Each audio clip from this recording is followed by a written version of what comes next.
Hi, good morning, and welcome to day 19 of JanuDAILY, and welcome to my first ever attempt at baking a sourdough loaf. I'm using the sourdough artisan bread recipe from Hopewell Heights blog. I have no idea what I'm doing. We're gonna hope this works out, but I've had this statement kind of... Dad, sit down! Yep, you're back. I've had this statement kind of repeating itself over and over and over again in my head all morning. And it's, I would rather risk embarrassing myself out loud than spend my whole life wishing what if. So I think my sourdough starter is good. Let's see. She is nice and bubbly. I have no idea if she's peaked. We're gonna have to do the float test, I guess, because I don't know how else to do this. If she's not ready, I guess we'll wait. I don't know. But let's just try this out, shall we? The very first thing that I'm gonna need to do is find the actual recipe within this blog. Here we go. Okay, first things first, 1.5 cups of warm water. So let's get that going. Okay, 1.5 cups of warm water going in the bowl. I'm just using this glass bowl here. And now I'm only going to use my scale only because for this part, I need 1 cup of active sourdough starter or 225 grams of active sourdough starter. But because I want to do the float test and I'm not really sure, I want to like pour into a container and then into another container. I find it just easier to weigh it. So I'm gonna place this bowl on the scale and zero her out. We're gonna do a float test. Let's see where we're at.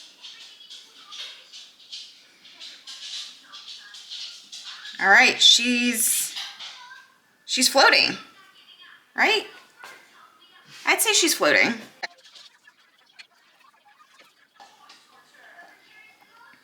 Oh no, that's too much starter.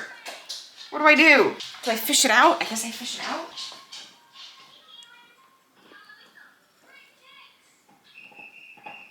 I don't know if being over by like 10 grams is gonna matter, but we're gonna try. He'll be there in a second, buddy. He's coming, babes. He's coming. I'm coming. He's coming. I'm making a mess, but I don't care. Okay. 1 cup. 2 cups. Okay, and 3 cups. Okay, so now we're gonna stir all of this together just enough to get the flour mixed in, but don't worry about little lumps and inconsistencies. All right, so let's stir.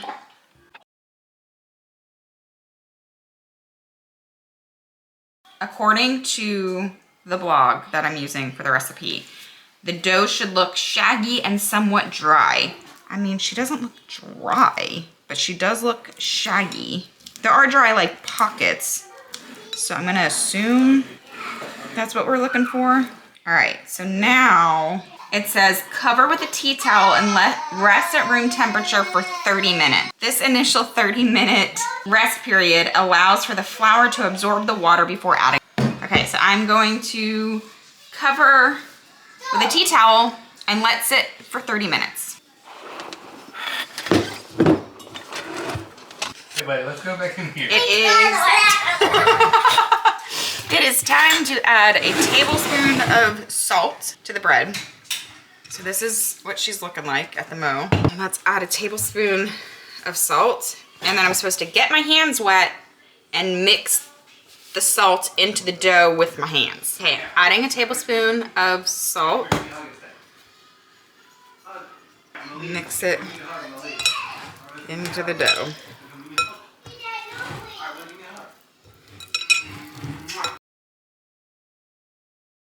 So I believe now I add a tea towel back over and I let it rest for 30 minutes. Alexa, set timer for 30 minutes. All right, so now 30 minutes, then it's time for the first stretch and fold. So we'll uncover the dough grab one side with both hands, stretch it up and fold it. And we're gonna do this, so this 30 minutes, another 30 minutes, and then a third. So we're gonna do this, so it looks like we're gonna go through 3 cycles of stretch and folds. So it's time for the first set of stretch and folds. So this is what she's looking like. I'm gonna get my hands wet. Take each side, pull it up about 1 foot and fold it in. Turn the bowl up. You're supposed to repeat this 4 times per side. So let's see how this goes.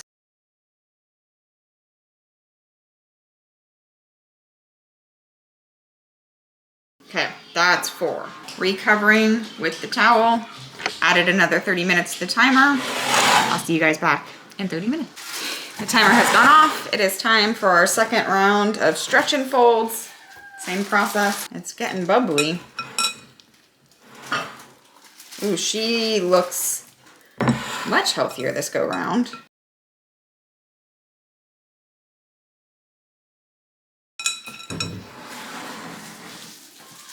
Okay, that's 4. We're gonna cover it, let it hang out for another 30 minutes, and we'll meet back here for the last set of stretch and folds. All right, it's time for the final stretch and fold. We're gonna do the same thing again.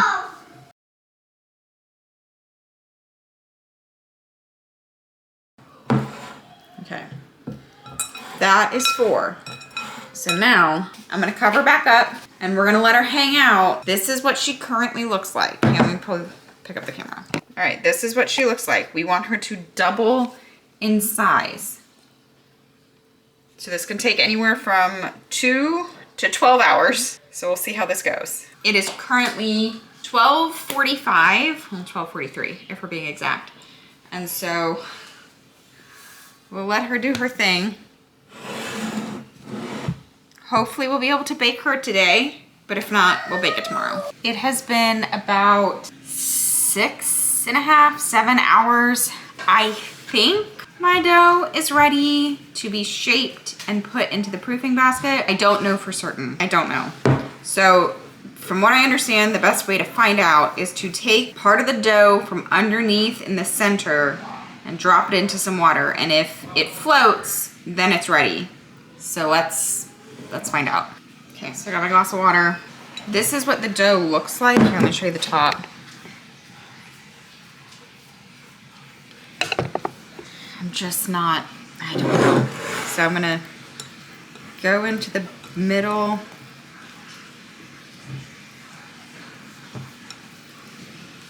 Get a little bit of dough. And see. No, that sunk. So it is not ready. It's not ready. Oh. All right. So we let her sit a little longer. I don't know how long I'm supposed to let her sit, but I don't think I'm at risk of overproofing, to be honest. But it looks like this is gonna carry into tomorrow. And it's okay if it does. It's okay if it does. You may see me in the middle of the night. I might do like a middle of the night check, like I would if I had a newborn baby. That might be excessive. It's all the things that you learn doing it your first time. I don't know why it's taking so long, but it's also very cold in my house, so that could very well be why. And it does say it could be 2 to 12 hours, and it's only been, I think I finished like right around 12:30, maybe a little later than that actually. So it has not been, it's only 7 o'clock right now. But as you guys know, if you've watched any of my other videos, you know that your girl is getting ready to go to bed. So I might do a middle of the night check, like I said, but for now, she's not ready. And we're not gonna rush her. We're gonna give her time that she needs to do what she needs to do. Hi. I honestly just don't even know what. It's still just very, very wet. Smells good. There's a lot of bubbles in it. I honestly don't know what to think. I think I'm gonna lightly dust it and try to get it ready to go in the proofing basket. It's 12:15. It's been like 12 hours and it didn't, I don't know. There's bubbles in it. The float test did not work yet again, but I'm just gonna have to hope for the best here. I don't know. I'm of two minds. Like, do I let it? I don't want to overdo it. It smells fine. I don't want it to be overproofed, but it doesn't really seem proofed. But I think from this stage to like putting it in the fridge is probably fine to do. So we're just gonna do it.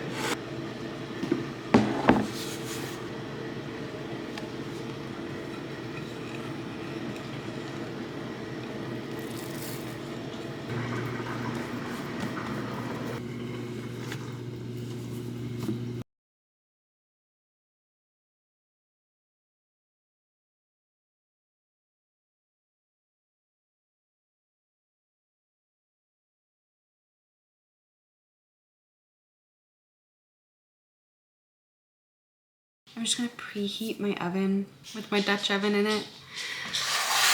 I'm starting to lose hope in this process. If it fails, and that's all right. Okay, so I'm gonna preheat it at 425 for 30 minutes. I'm gonna place my Dutch oven in there. Okay, and then once it's preheated, I'm gonna, Alexa, so timer for 30 minutes. 30 minutes, starting now. Okay, so I'm gonna preheat the Dutch oven for 30 minutes, and then I'm gonna pull the bread out of the oven. Nope, I have not even had my coffee yet. I'm gonna pull the bread out of the fridge and score it, and we'll go from there. That looks terrible.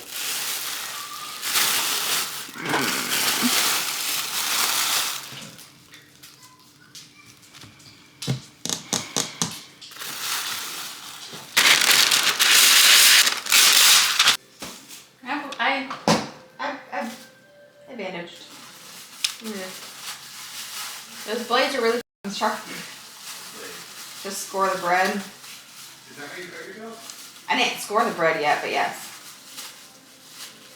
Because you're supposed to attach it to this thing and like weave it in, but as you're weaving it in, the blade is cutting into your finger.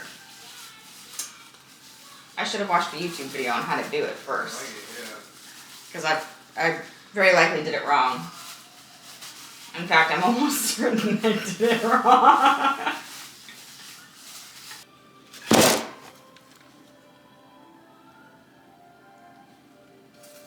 It is a very flat looking piece of bread. That is so flat. Oh.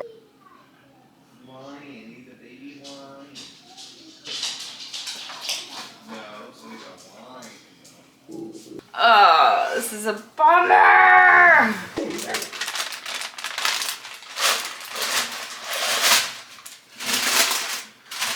That is certainly not what that's supposed to look like. Can almost guarantee it. All right, well, she's in the oven. 30 minutes. Alexa, stop timer. The Dutch oven lid on. And after 30 minutes, I'm gonna take the lid off and let it cook for like 8 to 10 more minutes. All right, I'm so disappointed.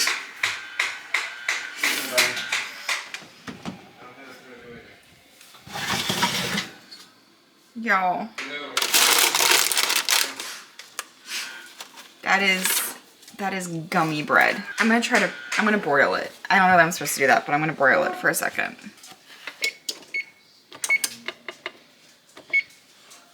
That might be a mistake. Mommy's science experiment. Yeah, true story.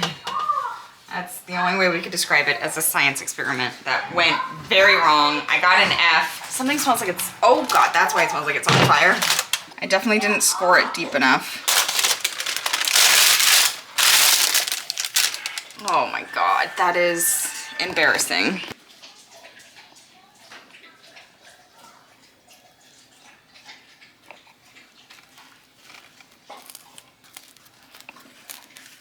I don't even feel like I need to cut into this to know that it was a colossal fail. I will, and I'll insert clips here, but like, that is not a loaf of bread. It smells fantastic, but she did not rise. I did something wrong. I don't know if it's the recipe. I don't know if it's a collection of things. I'm going to try again today. I'm gonna use a different recipe, and I'm gonna make some tweaks, but I'll keep trying. I mean, it's fun to do. It's just it's a time commitment. That's for sure. It's a time commitment. So, well, this was a fail, but that's okay. You live, you learn, you try again. Thank you guys so much for hanging out with me. I was gonna say if you resonated with this content at all, but how could you?